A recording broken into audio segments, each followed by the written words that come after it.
Muito boa tarde para você que acompanha Notícias Agrícolas. Eu sou Virgínia Alves, nós estamos de volta e nosso destaque agora nessa tarde de segunda-feira, dia 26 de setembro, é cafeicultura. A gente vai falar de práticas sustentáveis que ajudam o produtor a mitigar os impactos climáticos e pode trazer aí bons resultados também em termos de produtividade e qualidade na bebida desse café. Mas para a gente entender sobre tudo isso que eu estou falando, que se engloba na cafeicultura regenerativa, você tem ouvido bastante esse termo aí nos últimos meses. Nós vamos conversar hoje com o Alessandro Guieiro. Alessandro, seja muito bem-vindo a Notícias Agrícolas. Olá, Virgínia, boa tarde. Sempre um prazer falar com Notícias Agrícolas. Vamos lá então, né? A gente tem ouvido falar bastante sobre cafeicultura regenerativa, tem alguns produtores apresentando alguns resultados bastante interessantes com essas boas práticas, mas vamos começar do início de fato, né? O que significa isso? Do que se trata a cafeicultura regenerativa, por favor? Então, Virgínia, muito tem se falado, né, nos últimos 2 ou 3 anos, precisamente, tem se falado em agricultura regenerativa a nível mundial, e trazendo para o nosso segmento, que é o café, né, também não poderia ficar de fora, né, que nada mais é que você voltar a restabelecer aquilo que um dia já teve, né, nas determinadas regiões, né, nas determinadas unidades de produção. Em função, né, de práticas extrativistas, talvez, eu gosto de falar, de até práticas agronômicas desastrosas, a gente acabou perdendo as características, né, principalmente do ambiente solo. Então, quando se fala, né, o que a agricultura regenerativa, de um olhar um pouco mais global, pode fazer para que o clima se beneficie disso a longo prazo, né? A gente está sofrendo aí em todas as regiões, em todas as culturas, essas variações, essas amplitudes térmicas. E muito tem se associado, né, à agricultura. Nós todos sabemos que a agricultura não é o vilão da história, mas nós podemos usar, sim, a agricultura para, de maneira positiva, melhorar os impactos climáticos. Então, a agricultura regenerativa nada mais que é trazer a unidade de produção para o lado ecológico, né? Aproveitando o melhor que a natureza pode te oferecer, e isso vai direto, impacta diretamente ao social, ao ecológico, ao biológico e ao econômico, porque as fazendas que estão entrando nesses processos, um dos principais pontos que nós estamos detectando é uma diminuição exponencial no custo de produção. E quando a gente fala em diminuição de custo de produção, você consegue trazer uma média de quanto que cai, Alessandro? Todo o processo de recuperação, que é o processo de regeneração que a gente tanto está trabalhando, né? Vamos regenerar, vamos voltar, dar vida, dar estrutura para esse ambiente, é um processo de melhoria contínua, né? Então, no primeiro ano, talvez esses impactos não sejam tão visíveis. No segundo, a gente já consegue perceber entre 15% e 20% de redução. No terceiro ano, dependendo da onde está essa propriedade, a gente consegue diminuir aí tranquilamente entre 25% e 30%, né? Às vezes as pessoas me perguntam, mas na onde que realmente isso interfere no custo? Quando você trabalha o ambiente, você começa a ter um ambiente muito mais eficiente.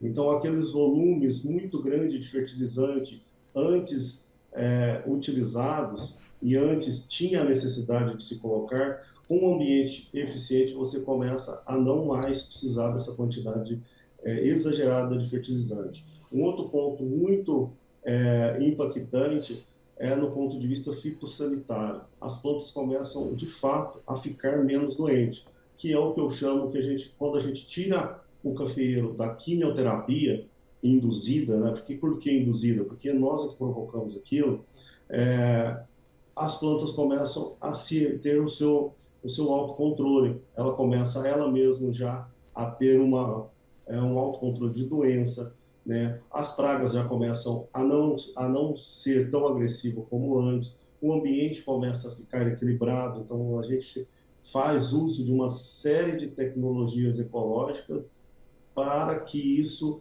traga, de fato, uma redução da parte econômica.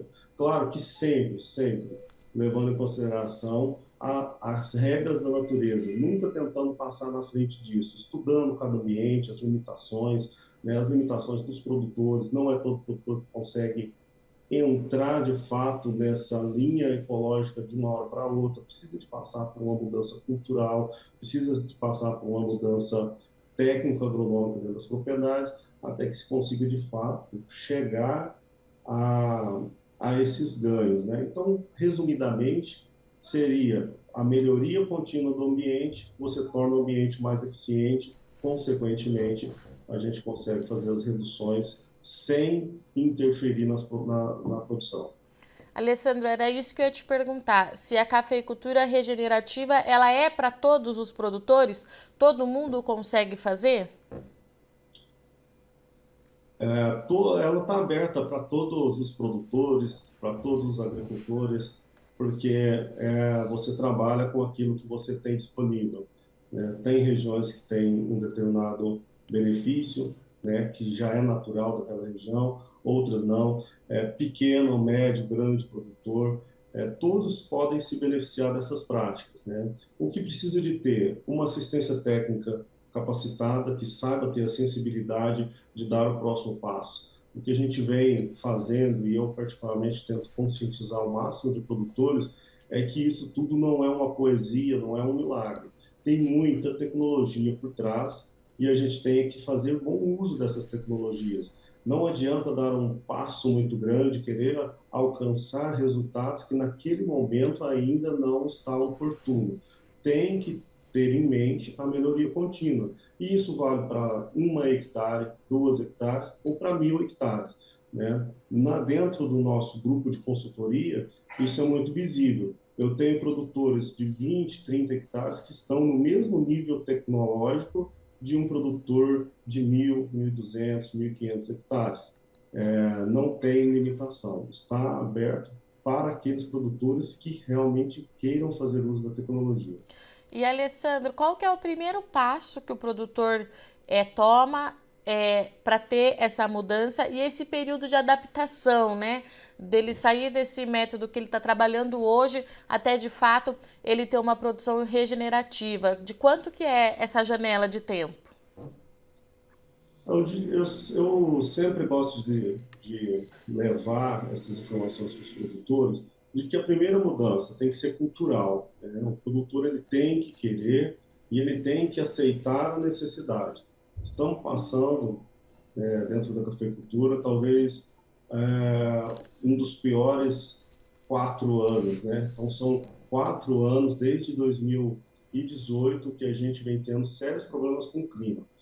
O que estamos percebendo, isso está ficando muito claro para nós, principalmente nesse momento difícil, que as áreas que começaram com o trabalho regenerativo, posteriormente conservativo, essas áreas não estão sofrendo todos os impactos climáticos, né? Elas estão mantendo suas médias de produção, porque estão com um ambiente resiliente, estão com um ambiente preparado para aguentar esses intempéries.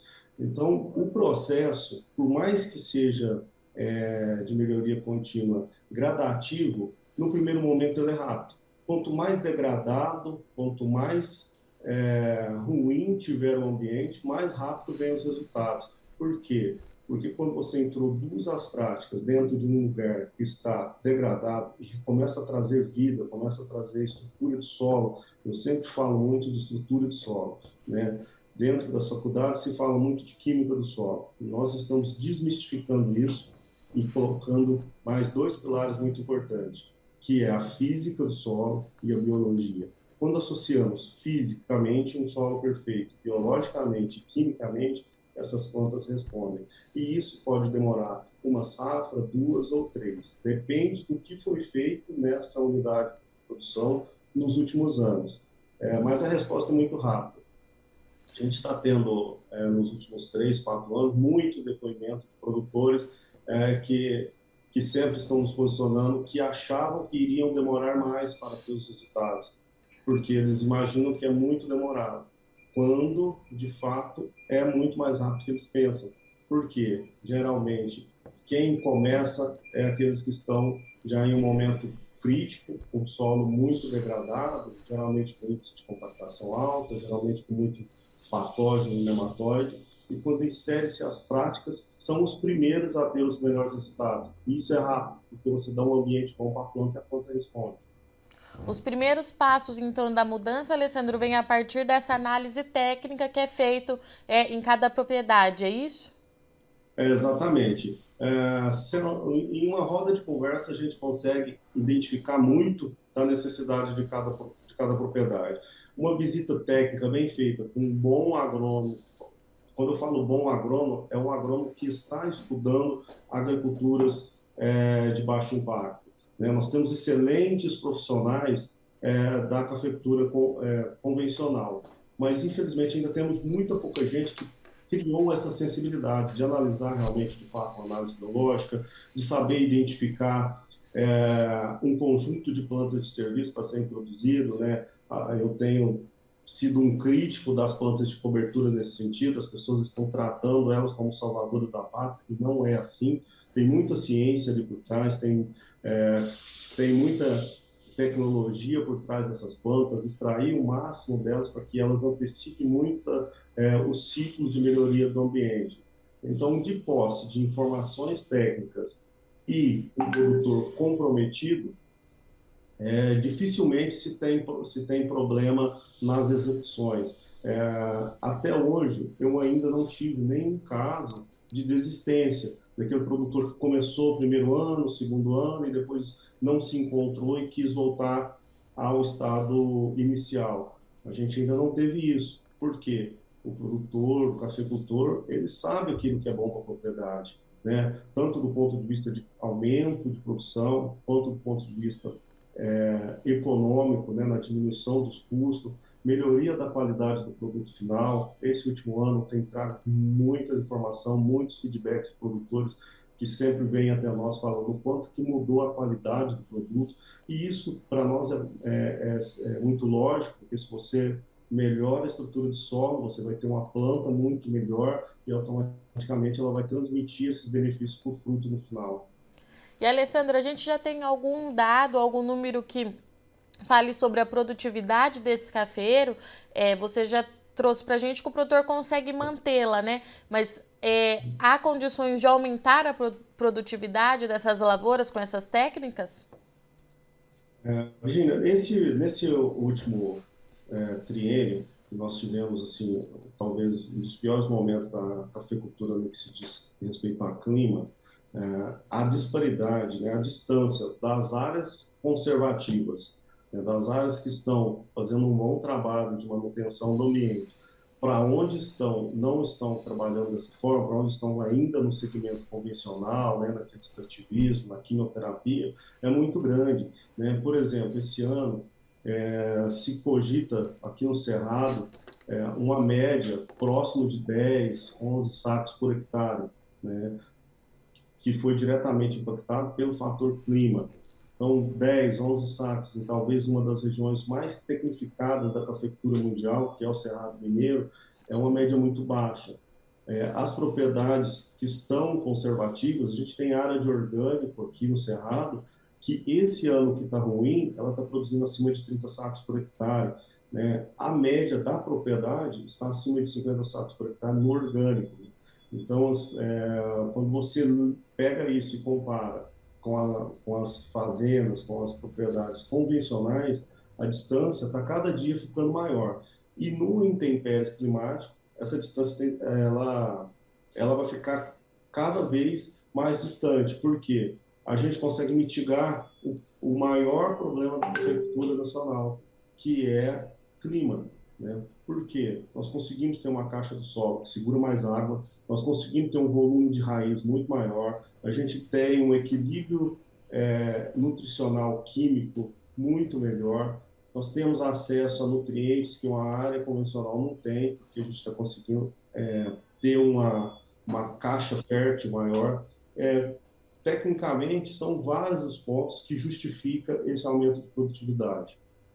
Alessandro, para esse produtor que está nos assistindo, ele consegue começar a fazer esses ajustes já para a safra de 2023? A gente sabe que está todo mundo esperando vir chuva, florada, enfim, mas dá tempo para fazer isso já pensando em 2023? Sempre há tempo de começar, tá, Vini? Sempre há tempo de começar. Eu tenho trabalhado muito uma filosofia que tem feito com que as pessoas pensem um pouco antes de executar alguma operação.